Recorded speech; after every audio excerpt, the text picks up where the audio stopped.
Magandang araw po muli sa inyo mga katropa.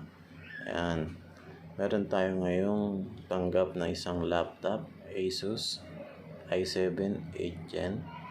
Ayan, ang problema ni sir ay sobrang bagal ng laptop ni sir. Ngayon, ating i-upgrade natin sa SSD M.2. Ngayon, tinanggalan ko na po siya ng mga screw. Ayan. Ito po ating lagayan ng slot ng SSD M.2. Ngayon, ito ating Kingston 240GB M.2 na 10 times faster kaysa sa kanya original hard drive. Ayan, in-screw ko na. Ayan, naibalik ko na rin. Ngayon, ayusin na natin yung BIOS setup para ating i-format. Gawin natin primary Windows 10 yung ating SSD. Ayan. Ayan na. Sinalpakan natin ng USB. Hintayin na lang natin. Konting-konti lang. Ayan. Piliin natin yung USB. Jet flash para mag-boot.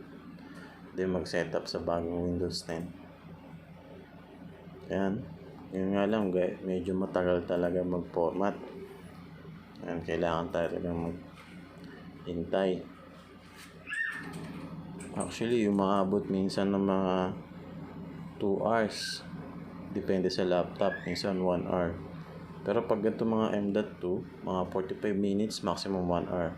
Yan, nakapasok na tayo sa setup. Yan, setup language. Yan. Next, install na tayo. Yan.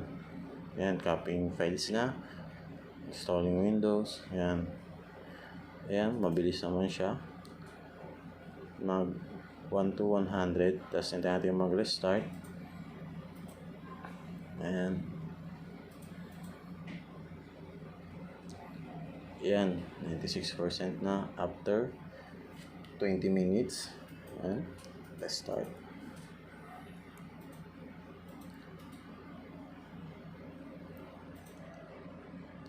Pagkatapos nun, papasok na rin tayo sa Windows setup.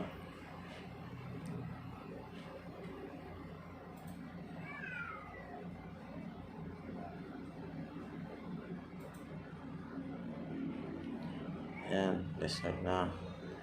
Getting ready sa setup na. Sorry, wala akong masapit dahil kararating ko lang ngayon sa bahay. Medyo pagod. Pasensya na guys. Doon ako ma-entertain sa video. Ayan, load na lang tayo. Maraming salamat sa inyo.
这一次我真的睡着了。